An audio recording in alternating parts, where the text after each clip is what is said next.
Welcome back to GA Fan TV. My name is Aaron. Delighted to be joined here once again by Matthew Hurley of the GA Statsman podcast. We're going to run through, dissect and break down all the weekend's National Football League action. Obviously 4 big games to discuss and to break down. And we obviously seen the National Football League champions Mayo be crowned a little bit earlier today.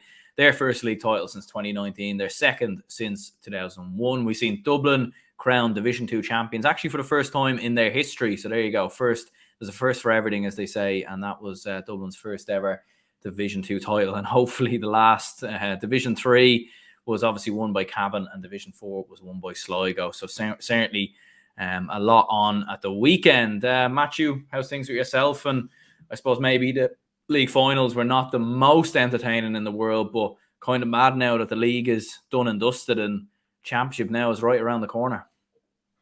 Exactly, Aaron, and thanks for having me on your channel once again. It was an interesting weekend. As I said to you off air there, Division 4 was probably an entertaining game, score for score.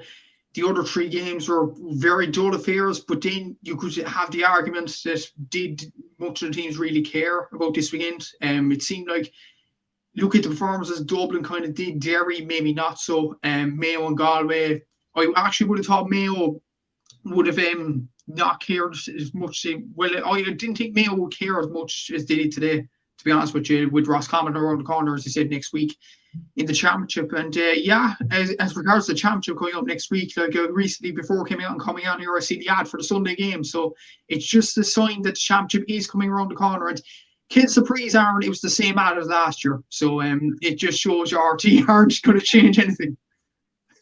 No, I think that's the most GA RTE thing ever, to be honest with you. I think they'd probably keep the same ad for 20 years if they could. The only annoying thing is, if a different team wins it the next year, they might need to mix it up maybe a little bit to show the new team that, lifting the Sam Maguire. But yeah, I suppose as you said, there's been an interesting discussion maybe over social media, and even I've seen in YouTube comments and even in the group chat that myself and yourself are in for John McMahon's podcast, like a lot of people saying there that maybe the league finals should go, or the product is really bad, or whatever. And when you look at the games, like I've always been an advocate for the league finals, and I still am, but the fact they're so close to the championship devalues them massively. Like the fact that Kerry are away in a warm weather training camp in Portugal today, but Mayo and Galway are playing obviously in a league final, but also Mayo are out again next week. Like, it devalues the league finals massively. And 3 out of the 4 games were poor. I thought Sligo-Wicklow was the only game really that I thought was entertaining. I thought the other 3 were fairly poor, to be honest. Yeah, I definitely concur with you. Definitely, as I said before, Division 4 was the only entertaining game. And I would have been an advocate for the league finals, just like yourself as well, before this began, because the likes of Sligo and Wicklow, we won't get to see them day in, day out. For example, like Sligo and Wicklow, I think the only time I ever seen Sligo play on national television was probably last year, the Tantia Cup semi-final. I don't think I've ever seen Wicklow play on national television. Like, that's just a fact of life, really. Like, I think the last time Wicklow, I'd have to go way back to when Wicklow were last on TV. I think it was under the Big Dwyer era, possibly when the Tommy Murphy Cup was on here. I think that was the last time Wicklow were actually on the television, and they were on there yesterday, so fair play to them for that. And that was a brilliant game of football. They definitely let out the shackles and expressed themselves, and it was a brilliant game of football. But as for Fermanagh and Cavan, I thought Fermanagh would definitely give us more than they did yesterday. Cavan, maybe not. So, Cavan, I just think they were sloppy enough in the first half. They tried their hardest to get more scores on the board in the second half. But Fermanagh, I thought, were very, very defensive yesterday. And shockingly so, look at their scoring stats going into the games. Like Alton Ken was pretty anonymous, for example. Sean Quigley only scored 1 point. There was only really one spark in the Division 3 final, the Dar McGurn goal, which was an unbelievable finish in Verreston. The Division 2 final in the first half, hand passing, very, very poor in there. And as I said to you off air, so Dublin could have had about 7 or 8 goals. And maybe that's just a sign that Derry didn't care as much as they did.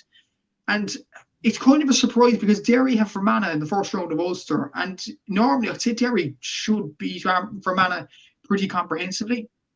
And maybe this was a game today, especially what happened with Galway last year in the All-Ireland semi-final. It was a game where Derry needed to show up and show their credentials as All-Ireland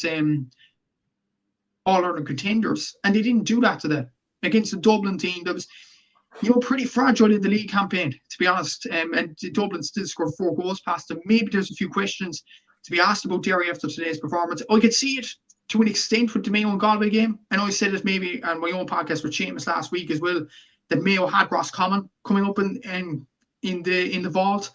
Galway, I would have thought, would have given more today.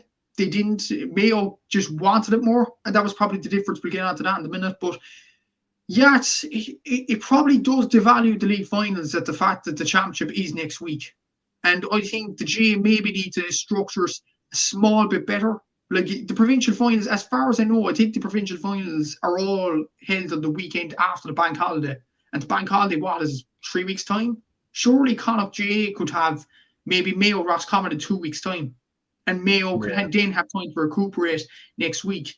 But it's all crammed together, Aaron. And I think the GA are just making it worse, to be honest with you, with all the fixture cramming. If they didn't do that, I think the league finals would have been meaning something. But largely, I would have been for the league finals because of the opportunity to see Wicklow and Sligo, and rightly so, given the entertainment they gave. But as for regards to the other 3 finals, it looked like all of them sides were focused on the championship and nothing else really. Yeah, I think so. Like, and I definitely would be an advocate for the league finals, like what you said before, and I'd certainly still be down to keep the league finals. But I think as you said before, like I think, the fact that they are so close to the championship and the fact that the Mayo Roscommon game is next week, I think it does definitely devalue the league quite a bit. And in fairness to Mayo, they still went and won and actually played well. Of all the teams actually that were there at the weekend, Mayo was the one you looked at and thought, well, if any team isn't going to treat this serious, it's probably going to be them. But in fairness to them, they did go out and get the job done. And that is the game we will start with, the Division 1 final. Mayo 14 points, Galway 11 points. Mayo getting the job done, as we said before. The opening sort of 15-20 minutes was really the crucial period. Mayo outscored Galway 6-1, and it was just a bit too much of a lead for Galway to clog back over the rest of the game. So Mayo, I mean, they win the league title under Cavan McStay in his first season. It's been a great year for Mayo, and I suppose they get their reward for their hard work they put into the league. They have done. And like I was thinking even during the game, especially in the first quarter where Mayo were absolutely brilliant. And in the end, that's what won it for Mayo, that they had the fast start and Galway couldn't recover. Simple as that. And what I was thinking about as well, I've had, changing opinions on so many teams in the league. You look at Cork, you look at Dublin, you look at Kerry, you look at Galway. I've had interchanging opinions about all of them. The opinion that has stayed the same is about Mayo. I think they look prime this year. I think they look an unbelievable side. Their midfield, Dermot O'Connor and Matty Rowan, crucial again today. Their 2 cornerbacks, Sam Callanan and Jack Coyne, who was my man of the match today, were absolutely exceptional. Colin Reap in goal. And let's not forget, you still have Rory Byrne and Rob Henley to come into the starting 15 as well. You have David McBride at full back. You still have Enda Hessian, who's recovering from injury. You have Pádraig O'Hora coming in today. Mayo's depth is unbelievable. And I think people go on about this narrative, and Mayo are kind of a team that flatters to deceive in Croke Park. They just choke under pressure. But I don't see it in this Mayo team. Like, I'm looking at League Sunday now, look at the players there. James Carr, Ryan O'Donoghue, Jordan Flynn, Jack Carney, Aidan O'Shea is a redeveloped player in many ways. Tommy Conroy came on. Jason Doherty's still in amongst the squad. So is Kevin McLaughlin. There's still lads behind the scenes. Owen McLaughlin was a new guy on the bench. And he was an absolutely electric player a few years ago. Mayo look a prime team. And I'm telling you, they will be there and thereabouts come July. They're an unbelievable side. And I think people need to wake up to that.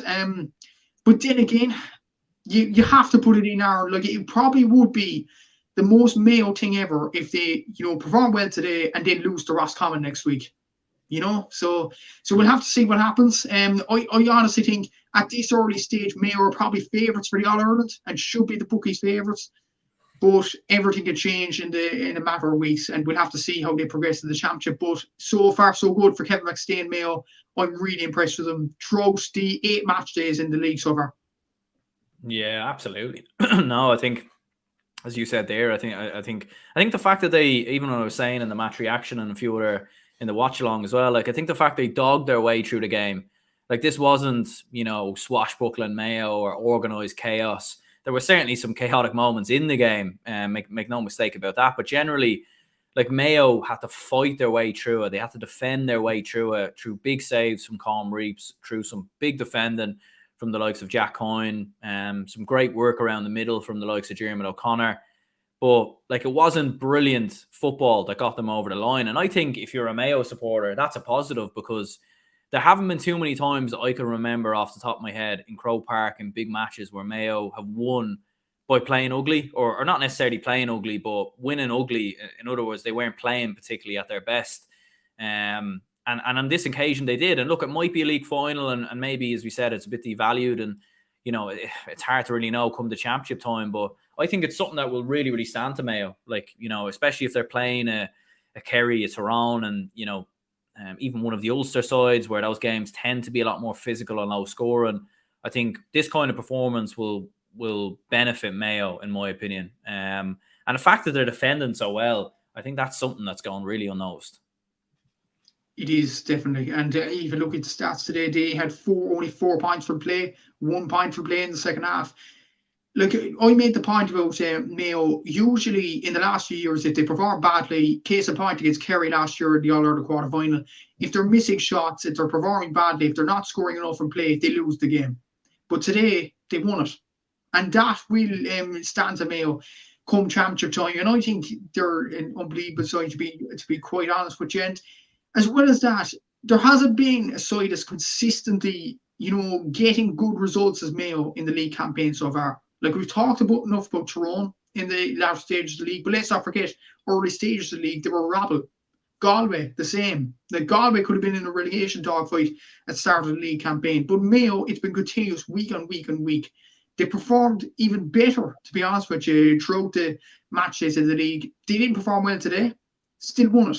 And that's definitely will provide doggedness in the Mayo team. And the amount of scores they have on the team as well. Like, you look at Enda Hessian scoring that brilliant goal past few weeks against Tyrone. Jack Coyne scoring his first point of the league campaign, which takes their scores tally to 22 different scores. Like, I don't think Mayo would have had that in previous campaigns. I don't think any of them players would have stepped up as much as they did scoring wise. And that's the main thing with Mayo. I don't think Owen McLaughlin is on the list, Patrick O'Hora. And let's not forget Oisin Mullen and Lee Keegan. People were saying they'd missed him. It doesn't look like it so far. They look an absolutely brilliant team at the moment. They look well drilled. And even when things are going wrong, they still find a way to win. And I think that's a brilliant sign of a team. I think Mayo will be a big, big threat come the summertime. And watch this space, because I think Mayo, this could be the year where they win their first All-Ireland since 1951. I haven't been saying it over the last few years because there was that Mayo-ness in them, and the fact there was one of the greatest sides of all time in Dublin.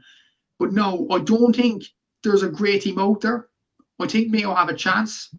And I think they genuinely could win the All-Ireland. I've been saying over the last few weeks. And you know me, Aaron, like I said it with Kerry in 21 and 20 and all that. I didn't see an All-Ireland in that Kerry team, because their defence is suspect. In 22, lo and behold, I said Kerry win the All-Ireland because their defence has improved. They won the All-Ireland. I said with Mayo over the last few years, there was Mayo-ness in them. I didn't think they'd win the All-Ireland. This year, I see a changed team, and I think they'll win the All-Ireland. I think they'll do. I genuinely think Mayo, this could be the year to win the Sam Maguire Cup. There we go. That means music to the Mayo fans' ears. But no, to be honest with you, like I'm going to record my All-Ireland predictions video tomorrow, so I won't give anything away. But I would agree. I think Mayo have a serious chance, and I think this is the best Mayo side going into the championship since 2017. And even with those Mayo sides, there were vulnerabilities. There were a lot more vulnerabilities in those Mayo teams than this Mayo team. And I think those Mayo teams had also been burned at times by having so many big games time and time again that they didn't get out of. Whereas this Mayo side, fair enough, a lot of the players are there that, lost in the All-Ireland final in 2021, but they're still young. It's not like, because in 2016 and 2017 with Mayo, you got the impression that with Stephen Rochford and some of the players that were there, you got the impression that, you know, it's slowly coming to the end. You know, the likes of your Colin Boyles, you know, your Tom Parsons, these lads, you know, even Cillian O'Connor to a certain extent, Lee Keegan. You felt like with these lads, they're slowly coming towards the end of their time, and it was becoming almost like now or never. Whereas with this Mayo side, Ryan O'Donoghue, Tommy Conroy, Jordan Flynn, you know, Jack Coyne, Jack Carney, Colm Reid, they're all young players. So, like, they're not, like, even if they don't win it this year, like, they're not going anywhere. So that's why I think they mightn't win it this year, but I think under Kevin McStay, I think they, you know, they have a serious chance. And, you know, you'd wonder what they need to do to win one if they don't. Yeah, and that's exactly bang the nail on the head there. And again, I repeat the point: there isn't any great teams out there right now. You look at Dublin; they've been struggling game on game this season. Maybe not today. We'll get on to Dublin in a minute, but like Dublin have been largely poor this season. Kerry, I thought, has been very poor this season. Like even their away games, their away form's absolutely dreadful. They've lost 5 away games in all competitions. Kerry, they aren't the same team. Tyrone. I think Tyrone could be a dangerous team. I really think so. I think they're hitting form at the right time. There's a few other teams there. Roscommon finished 3rd in the league. Like, that tells you all you need to know. Roscommon, okay, they have very good players. And I think they could do some special things this summer, but they're not going to win an All-Ireland. Not by a long shot.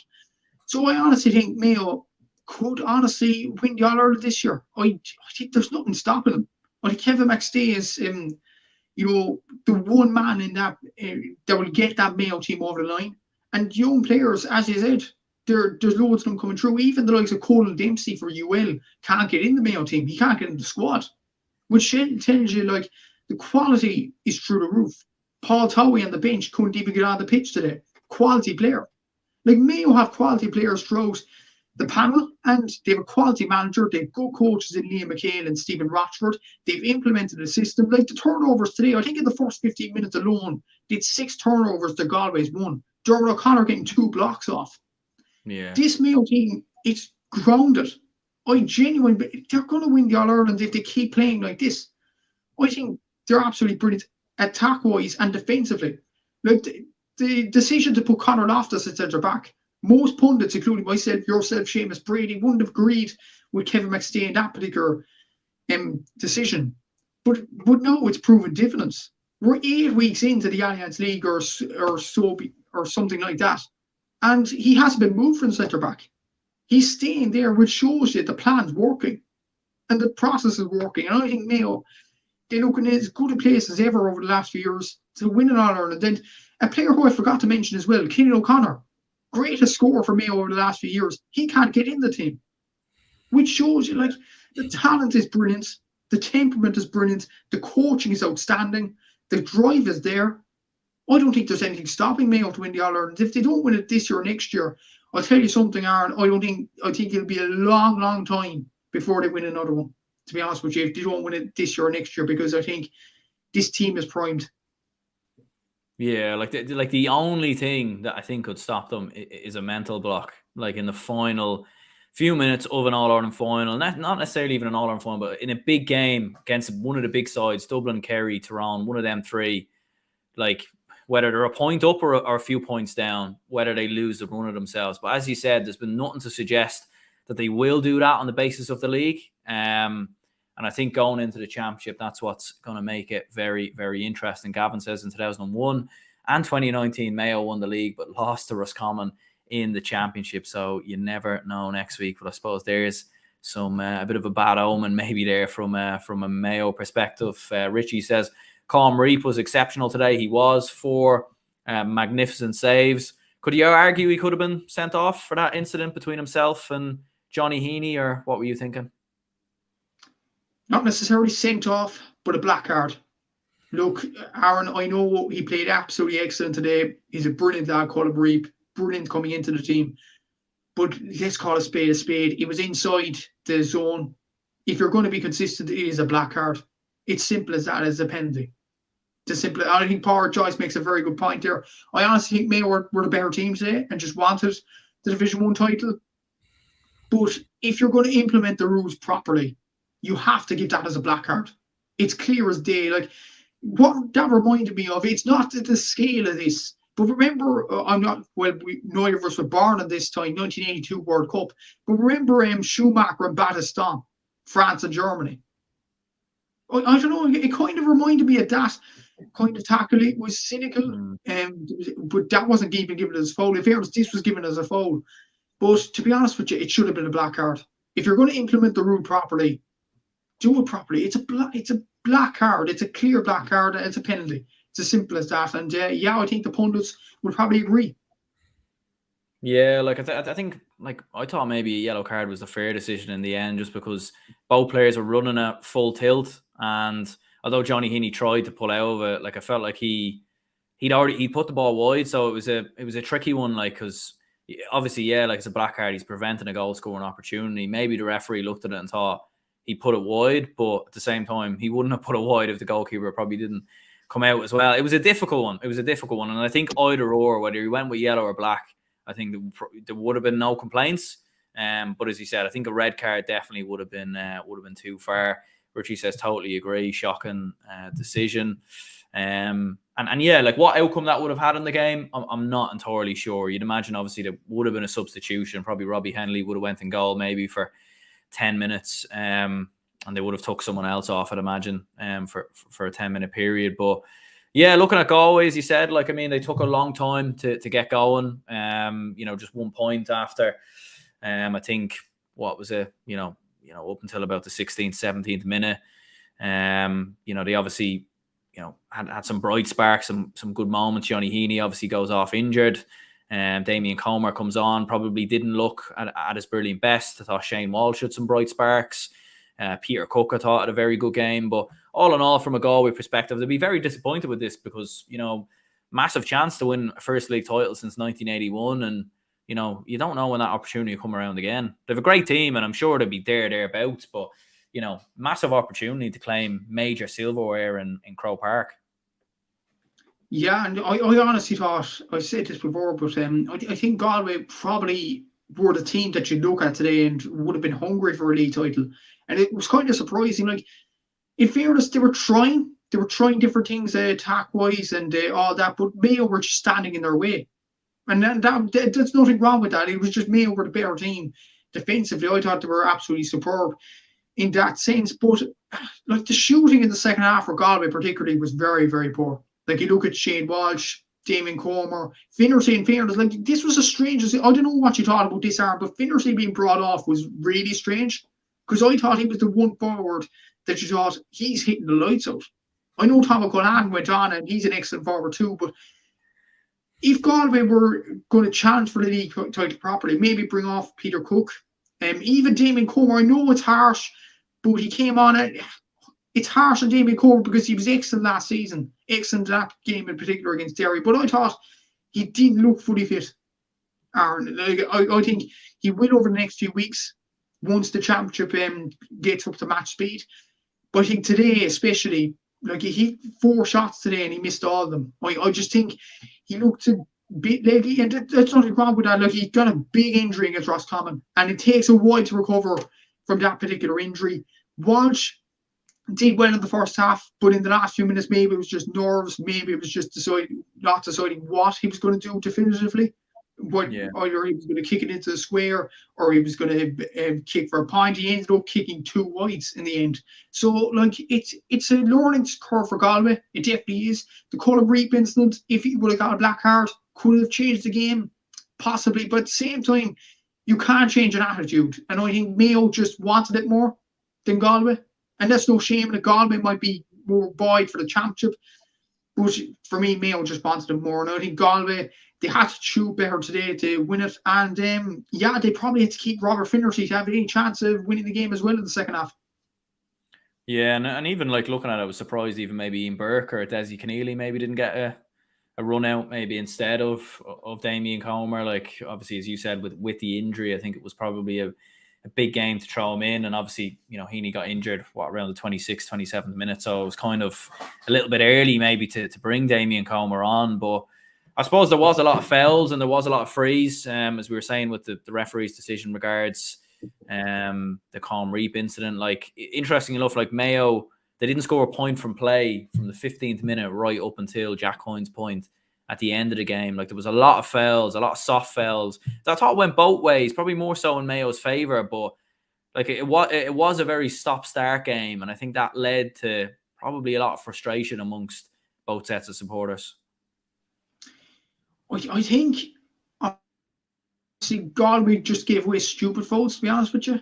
I thought that anyway, but to be honest, I know we're going out to a different game now, but Derry and Dublin, even the Hill, for the Dublin fans up in the Hill, were actually booing the referee once James McCarthy and Larry McCarthy mentioned it. I thought that was uncalled for, and probably that seeped into the second game as well, that the referee was under pressure and he was just giving fouls. Maybe that was the thing there, but ultimately I think Galway just gave away soft enough fouls, just stupid enough fouls in front of the goal, and Ryan, I don't know who kicked the points, but yeah, like they conceded 18 frees, Galway, compared to Mayo's 13. So it did go either way, to be honest with you. So yeah, you don't want to be complaining about referees. You don't want to be going down that path. I just think Galway just gave away a few soft enough frees, and that was the difference today. To be honest with you, Mayo were more disciplined in the tackle or giving frees further out down the field, where Galway were giving frees in scoreable positions, and that was the difference between Mayo and Galway ultimately today. Like Mayo scored 10 frees today, 10 from place balls in general. So that just shows you Galway probably had only themselves to blame really for conceding them stupid frees, but I'm sure we will get on to Derry and Dublin in a minute. And yeah, it was kind of a disgrace that the Dublin fans acted that way with the referee today as well. Yeah, no, absolutely, and I didn't know about it until I seen it on Twitter. Like, but yeah, like I thought, I think any fans, any set of supporters really who boo referees, or we had an incident obviously when Cork played Limerick and Keane Lynch was coming on the pitch, a few fans booed him. It's happened in other grounds around the country at times as well. And it does happen, like it has always happened at Dublin games, in fairness. Like when we play opposition teams, the fans boo the opposition team when they're kicking the ball at 45 or whatever, and it's a hard one. There's probably not a lot you can do about that, but I think booing the referee was just bizarre and disgraceful, really. Like, and I think it's anyone who did boo the referee there, like I think needs to maybe follow other sports, like, because number one, you shouldn't be booing a referee anyway.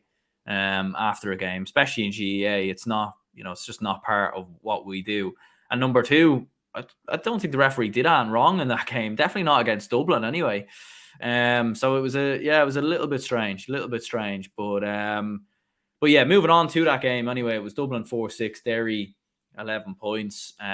Strange game. Dublin 4 goals and 2 points in the second half. Didn't play particularly well. Lots of missed opportunities, missed chances. And win the game by 7 points without actually playing well. So a little bit strange. But a win's a win. So champions of Division 2, you'll never sing that. Yeah, I'd say you're enjoying this now. I'd say you're enjoying a Division 2 Division 2 glory trophy that Roscommon won last year. That's how far the Dubs have sunk. But anyway, yeah, it's a very good victory for Dublin, in fairness. And weird enough, like you look at the missed chance, you mentioned the missed chance, Dublin had 48% shot conversion rate today, and that would lose you many games. So yeah, the fact they won it was very, very strange indeed. Like 4 goals and 2 points, and I said to you off air as well, Dublin could have had about 8 goals today. I think, like, even in the first half, like John Small's chance where he placed it over the bar, Kieran Kilkenny's point, he could have easily gone for goal. I think Darren Newcombe hit the post as well in the second half, and he should have converted it. And I mentioned in a tweet earlier, Dublin couldn't finish their dinner, and I know they scored 4 goals in the end, but like, it seemed that way in the end. Like, if Dublin were more clinical, 8 or 9 goals could have gone into that. Simple as that. And I think Owen Lynch did play well, to be fair to him, in stopping some of them goal chances. But as regards to the Derry story, it's a strange one with Derry, because I thought it was the chance really after the All-Ireland semi-final against Galway last year to right the wrongs from that. Their last appearance in Croke Park, and they just didn't do that. In the first half, they did well, in fairness, but they just faded. I don't know what it was. Maybe this is a common theme with Derry, possibly, because you look at the last 2 weeks, in the Allianz League against Cork, they were winning by, I think it was 8 points going to the last 15 minutes. And Cork somehow put it back in the last few minutes with the Niamh Maguire late goal. again today against Dublin, Dublin scored 4 goals in the second half. And I think this could be a problem with Derry, that they don't see out games properly, possibly. So that's going to be a problem for Derry moving on into those championship. But let's not forget their semi-finalists all going well is against Tyrone. And Tyrone, they're a team that will go to the last few minutes, go on full throttle. So that's going to be a tough game for Derry. But for Dublin, I suppose you're happy, Aaron. It's a win in Division 2. But you won't have a competitive game now until probably the group stages and the qualifiers. So it was probably important that Dublin got their win today in regards to that. In general, I don't know, would you agree with that or not? But good win for Dublin today. But ultimately have sunk to Roscommon's level of basket in Division 2 glory.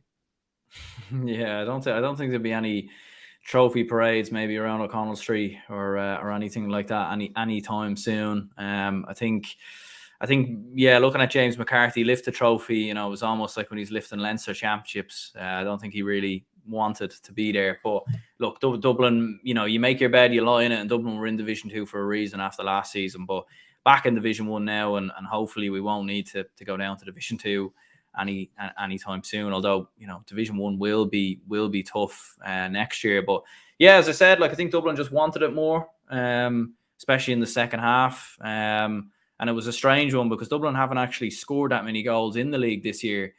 But we put the brakes on, we went after them, and Derry just fell apart. And as you said, for Derry, are they suited to Croke Park? I don't really think they are, to be honest. And I think you're looking at it and thinking the way they play, it's so suited to those tight Ulster pitches. But when they get to Croke Park, I know they beat Clare, but I think that was an entirely different game to the Galway Dublin game. So yeah, are they suited to Croke Park? I'm not sure, to be honest. And I think that might be what catches them in the end.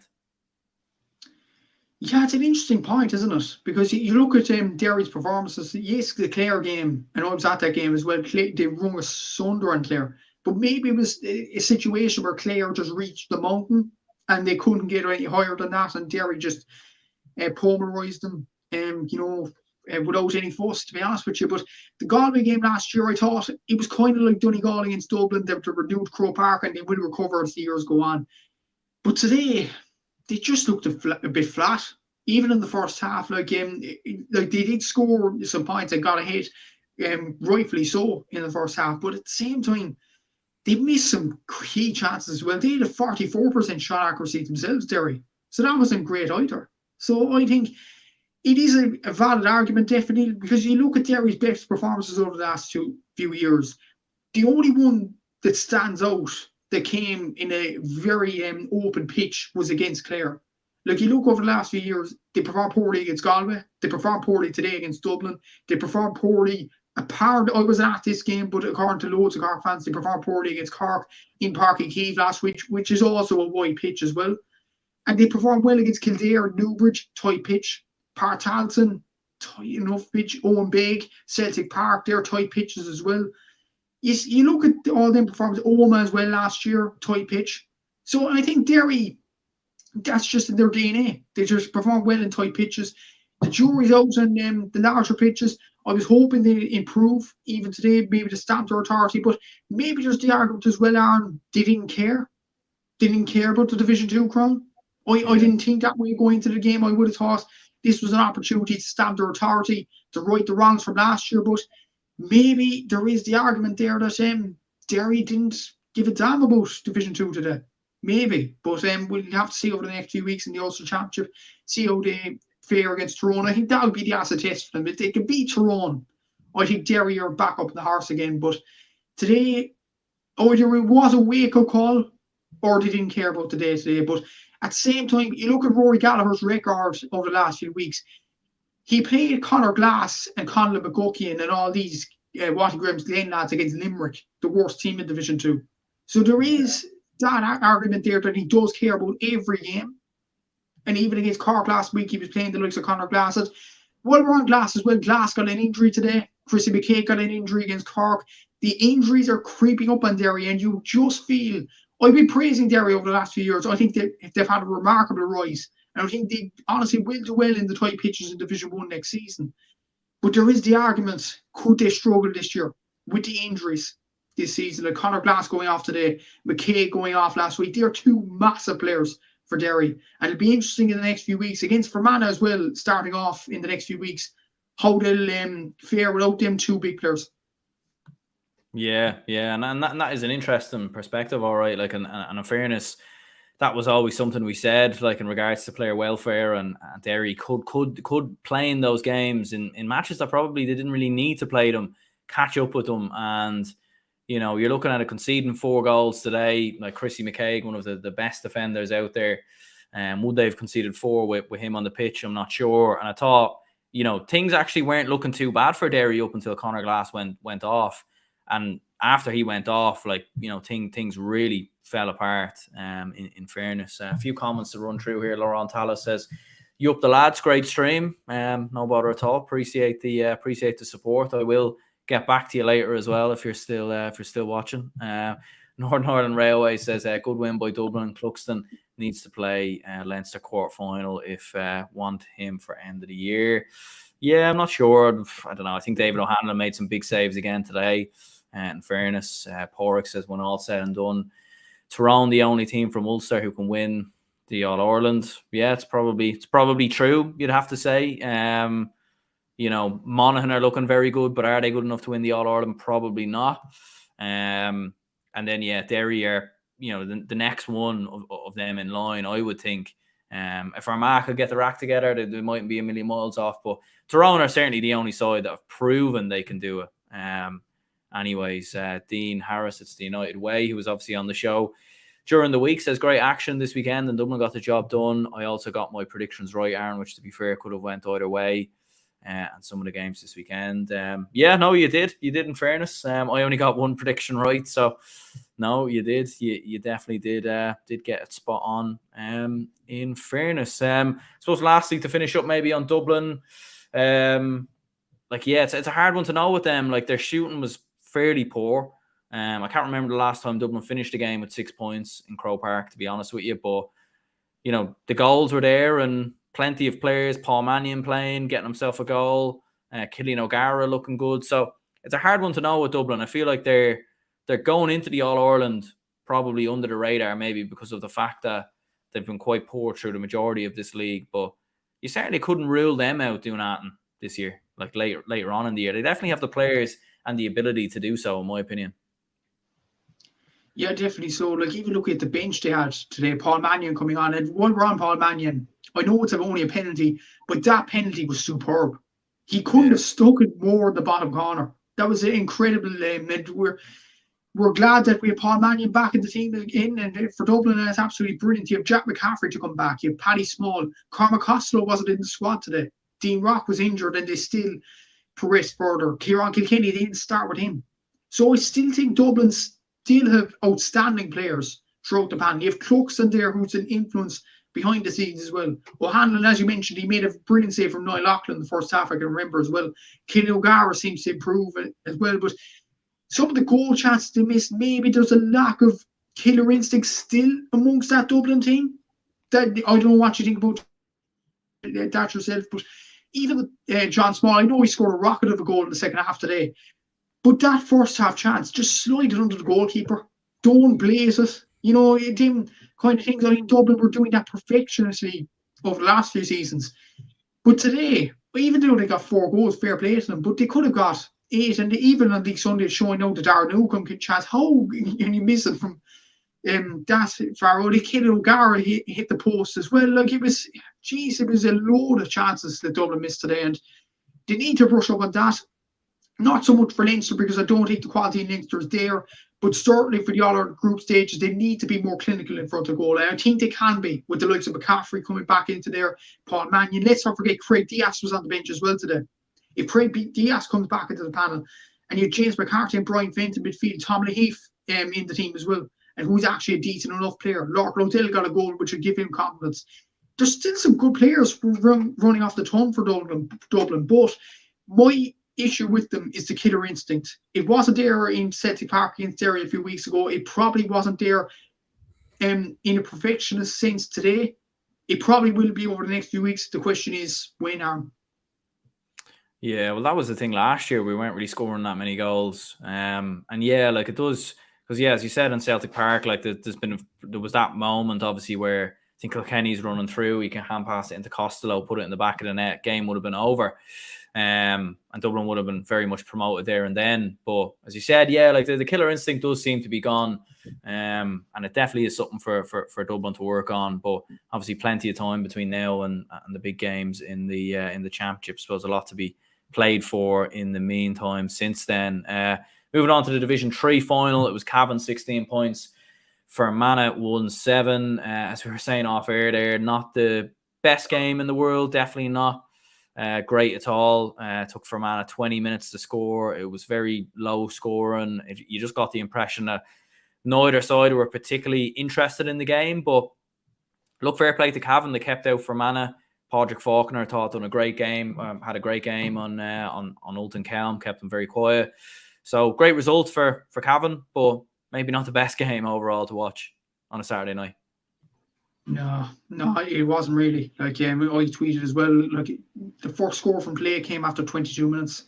And yeah, it was very, very poor to watch. In fairness to them, like I honestly thought that both sides would have cared more about the Division 3 crown or went for it more, because you looked at Fermanagh's scoring stats, like they conceded 11 goals, I think, going into the final.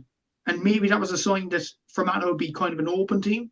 But maybe they looked at those stats and thought, we need to close up shop a small bit and concede less. In fairness, they conceded no goals, but on the flip side, they conceded 16 points, so probably didn't work.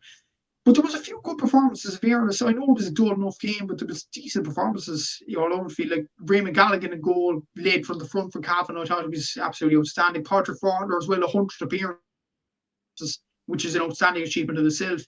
But to do what he did on Ulster Chem, to keep him scoreless, a guy that scored 212 from play in 7 games, that's pretty good going. And in fairness to Patrick Faulkner, he did pretty well. Ryan O'Neill did well. Oisin Brady, I thought Paddy Lynch still stepped up when needed as well. You look at Conor Madden coming on, added that extra spark for Cavan. But one player in particular, I posted about him as well, Sean McNally, the goalkeeper for Fermanagh. I was actually impressed with him last night. He made 5 saves, very good saves in fairness to him.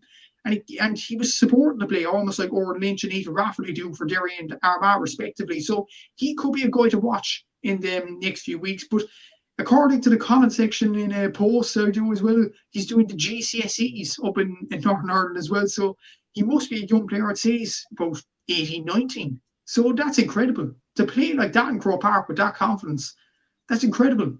And fair play to Sean McNally. Brilliant performance from him personally. I know they lost the game in the end, but for me, he was man of the match. I thought he was outstanding, and fair play to him. Dar McGurn, who you had on your own podcast, did excellent as well, scored a nice goal, blocked a shot as well, coming back in defence as well. So very good performances. Some decent performances for Fermanagh as well. Sean Quigley got a nice spot off the bench, but ultimately, I thought Cavan just, they just had that bit more than Fermanagh, bit more quality, and it got them over the line in the end. But it's a question, will they challenge anybody in Division 2 next year?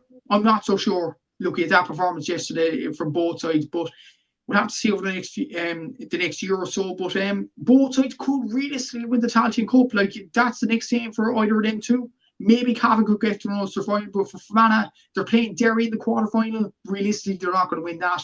So I think Fermanagh could easily go for a Tailteann Cup, but that'd be a brilliant achievement for them. That would be about 3 appearances in Croke Park, which you wouldn't say that about many Fermanagh teams over the last few seasons.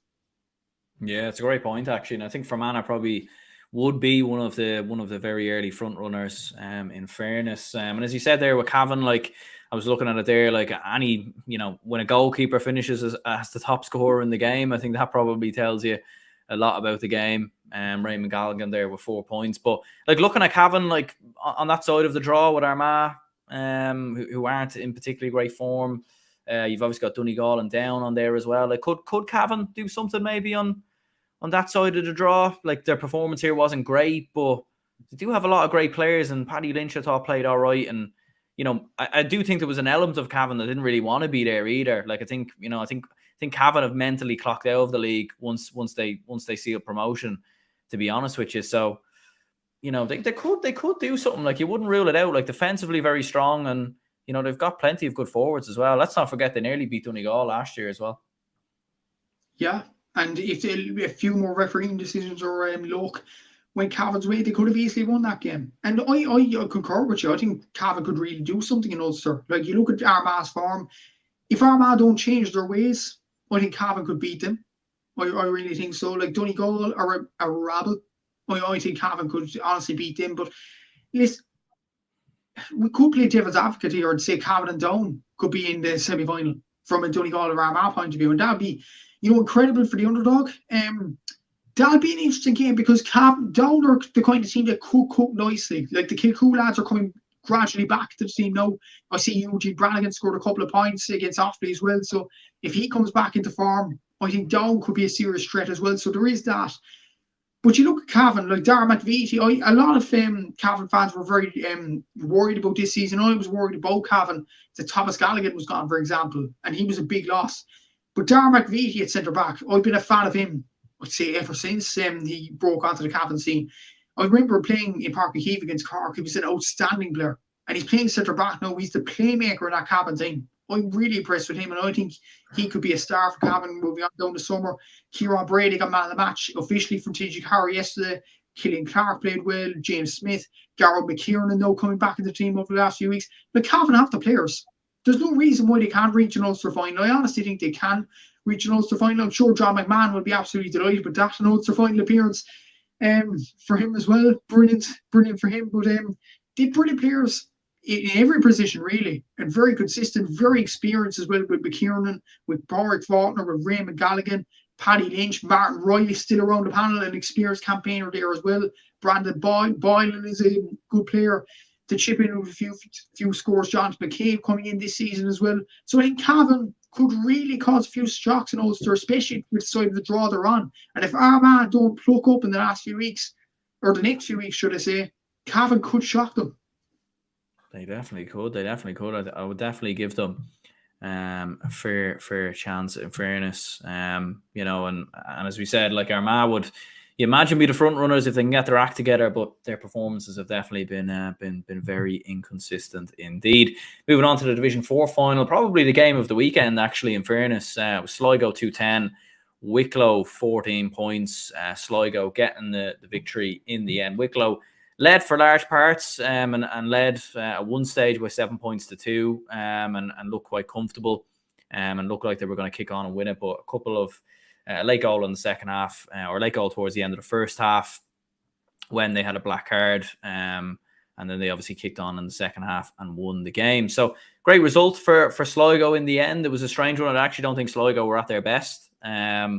Thought Wicklow played very well and probably just maybe a bit of an inexperience cost them. But yeah, it was a great win for Sligo, Division 4 success. And, all hands move now to the Connacht Championship, where, it could be a special year for Sligo in terms of getting to a Connacht final. I don't think anyone would expect them to do anything in that Connacht final, but getting to a Connacht final is a realistic possibility. And a bit of silverware in Croke Park and back into Division 3, first time since 2019. Yeah, and everything's on the up for Sligo as well.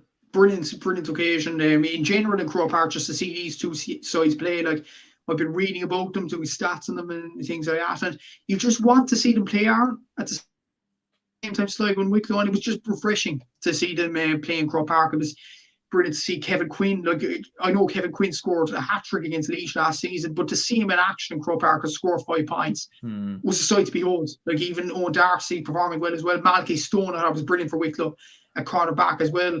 Niall Murphy, who I've heard about and multiple podcasts as well, scoring 1-4, 1-3 and 1.5. Incredible performance. When Sligo were down the doldrums, he got them out of a hole in the first half, and he was absolutely incredible in that half of football. Pat Spillane as well. I've seen the photo with himself and his family as well. Brilliant photo, and obviously the infamous Pat Spillane Senior in the background as well. So brilliant photo there. Like Luke Toy played well, Nathan Bullen, brilliant performance all over the field. And the goalkeeper for Sligo, I can't remember his name now, but he was excellent as well in large parts of the game. I thought his kickouts were absolutely exemplary. I thought Mark Jackson was very good for Wicklow. Mark Kenny in the first half. Dean Healy in midfield. Podge O'Toole. Very good performances from both sides. And both sides gave it their all. And I thought it was a brilliant game of football to watch. And could they do well in Division 3? I genuinely think so, both sides, to be honest with you. You look who's in Division 3. You look at Antrim, maybe they'll probably go down next season. But then Division 3 is going to be very tough. Limerick could be on a downward spiral, but other than that, I think Division 3 is going to be very, very open this season. So we'll have to see how they progress. But very good victory for Sligo. Could be the start of something new as well. And before the first comments on this game as well, I want to say it was an emotional occasion for Sligo yesterday with a year on for Brett Murphy's untimely passing as well. So, and Noel Murphy's brilliant speech at the end as well. Just saying this was for Red Oak. And thinking of his family at this time as well. It's hard to believe Aaron has been a year since Red Oak passed as well. And obviously sympathies to his family, his friends, and all Sligo GA as well. And they definitely did it for Red Oak yesterday in a brilliant game in Croke Park. Yeah, absolutely. No, like I think the tribute was great to see. Like from Noel Murphy. Like I think yeah, like one year exactly to the day. Which is crazy in more ways than one. And it was great to see Noel Murphy obviously paying tribute to it, and you could see the emotion in his face as well when he was speaking about it. Red Oak Murphy was such a young man, had his life, all ahead of him. I think he was about to be nominated Sigerson Cup Player of the Year or in the Sigerson Cup Team of the Year about a week later. It was a decision that was, or it was something that happened that was just, absolutely madness. But Richie says here Daniel Lyons was the name of the goalkeeper, who played quite well for Sligo. Richie also says delighted with the Sligo win. Great tribute to Red Oak. I suppose from a Wicklow point of view, like could they do anything in the Tailteann Cup this year? Like they're fixed if they'll play Carlow in the Leinster Championship, and then if they get through that, which you'd expect that they would, they'll play Kildare. Although Kildare are in a dodgy spot themselves, you still surely have to fancy Kildare to come through it. Or could Wicklow do something there? Who knows? But even in the Tailteann Cup, it might be, something. They might be onto something there. They could be, and it could be the opportunity to win a trophy as well for Wicklow. I know they won the Tommy Murphy Cup a few seasons ago as well. And that was kind of a downgraded trophy, but in fairness to Wicklow, like they're doing brilliant things over there. And Oshie McConville is a very articulated guy as well, very well spoken on Sunday game in the last few seasons, and definitely the right coach to bring Wicklow football forward. You look at Wicklow's players as well. Kevin Quinn's an outstanding player, Podge O'Toole, Owen Darcy, Dean Healy, Malachi Stone, Mark Jackson. They've brilliant players, Wicklow. And I think they could do something in the Tailteann Cup this season. And as regards Leinster, a Leinster final is probably out of the consideration, but maybe another Croke Park appearance is there, because Kildare, as you said, Kildare could turn up and perform poorly. Look at Kildare, like in 2018 they lost to Carlow, and you wouldn't have expected that. It's kind of a thing with Kildare, but at the same time, if they do get past that Kildare chance, which will be tough, by the way, but if they get past that, they'll face Dublin. And to be honest, I think that will be the road ending there. But at the same time, Croke Park appearance in the Leinster semi-final, that'd be brilliant for Wicklow. 2 Croke Park appearances. And as we all know, Aaron, the more sides get into Croke Park, like Wicklow, like Fermanagh, the more they'll improve and the bar will go up. And the supporters will absolutely love days out. I think Wicklow and Fermanagh fans would have loved that and days out yesterday. I think, that's absolutely brilliant to see as well. And long may it continue. And I think Wicklow could easily, like Fermanagh, have a few more appearances in Croke Park yet, and it'd be brilliant for their group of fans. Absolutely. Yeah, Richie says Wicklow under 20s look good this year. Wicklow going in the right direction. Yeah, I remember when they played Dublin in the under 20 championship a couple of years ago, and Kevin Quinn and Owen Darcy were playing, and I thought, like, geez, Wicklow actually have a good couple of players here. And that was the year Dublin went on to reach the All-Ireland final. So at under 20 level. So I think Wicklow have got a good crop of younger players there, good management as well. And I think when they got up to Division 3 a couple of years ago, you got the feeling that they were, overachieving a little bit, and Davy Burke was just getting the best out of them. But with this Wicklow side, I think a little bit different. I think there is a possibility they could cement themselves in Division 3 over the next couple of seasons, and possibly even kick on even further. And if they were to beat Kildare, the reward would most likely be Dublin in a Leinster semi-final. And I think what an occasion it would be, Dublin versus Wicklow in Croke Park. What a day it would be for the Wicklow supporters. But yeah, there we go. Oren says, have you heard McFall is supposed to be back on the Derry panel. Cahir O'Kane just announced. Yeah, I don't know if that's actually official, but what's your thoughts on that? Yeah, I heard it last year. I think Andy Waters was the guy that reported on the Irish News. But if Cahir O'Kane came up with that as well, then I think it is official. Like, he came home, I was hearing on Wednesday, Ciara McFall. So he could be definitely on the panel. And I think he will add something to that Derry team. Like a bit of backbone, maybe a bit of experience as well over the last few seasons. So I think he'll definitely add something to the Derry team. And I think there is relative truth in those rumours, despite the fact that it was April Fool's Day yesterday. But yeah, I think it will be. It is a true story. I think Ciara McFall is coming back into the Derry team, and what a boost that'll be. Yeah, just looking at it here, Cahir O'Kane, 26 minutes ago. Kieran McFell will rejoin the Derry squad ahead of the championship. Big addition to a team that needs more scores in those big Croke Park games. Yeah, so there you go. There you go. Back in the Derry panel. So there we go. I suppose not an April Fools. Plenty of April Fools were doing the rounds yesterday. Was there any of them that caught your eye, or you thought you nearly believed? I've seen your own there about David Clifford, to be honest.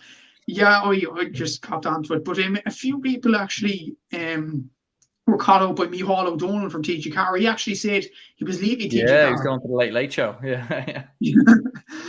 Yeah, I was like, I just clocked out of that game completely about, I think it was after Cavan I was just to open the stats and stuff like that and getting ready for the next day and stuff like that. And then someone I knew just said, Micheál O'Donnell's leaving. I was, seriously, easy. And then I looked at Twitter and did hashtag the Late Show, and I just knew, yeah, April Fool's joke. But yeah, a lot of jokes going around and things like that. And yeah, it's a weird time to be a GA fan, definitely. And yeah, you just remember what day it is. I think Kerry fan just posted as well. I think they reposted one of the David Clifford stories and just had the Ralph Hasenhüttl gif as well with that.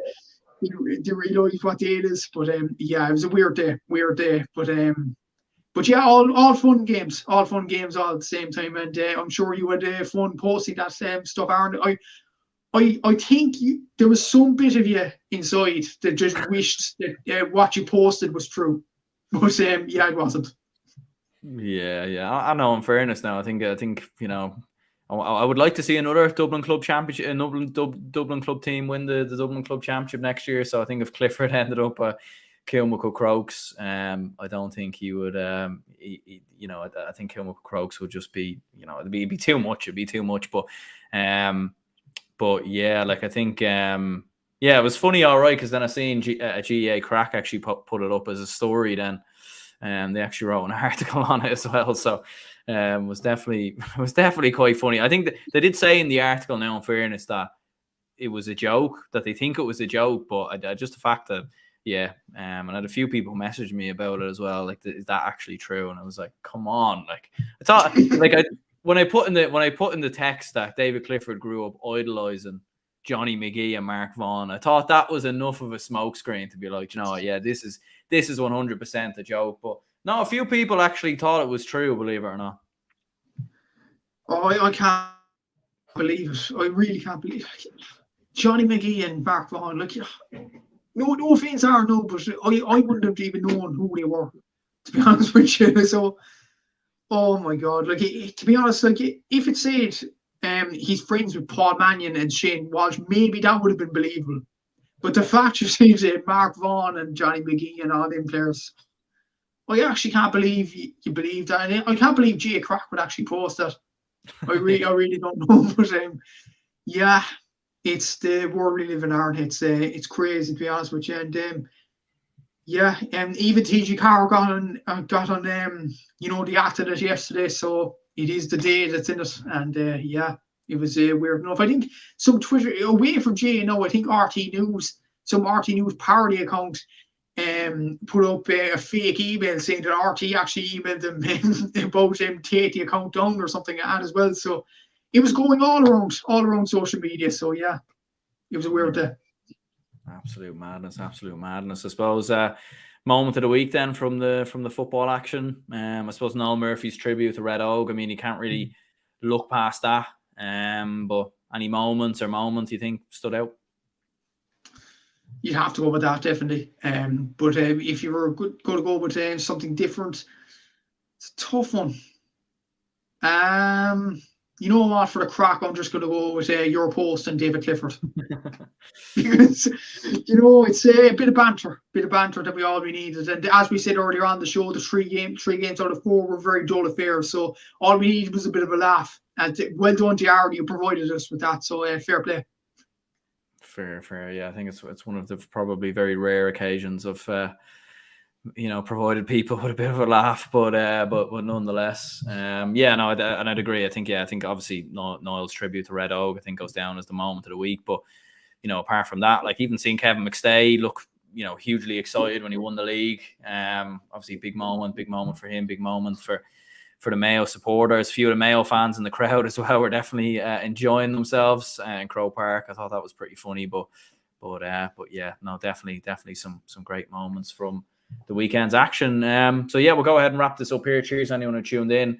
If you could hit the like button and subscribe, be much appreciated. And make sure to check out Matthew's podcast at GA Statsman on Spotify, all podcasting apps as well.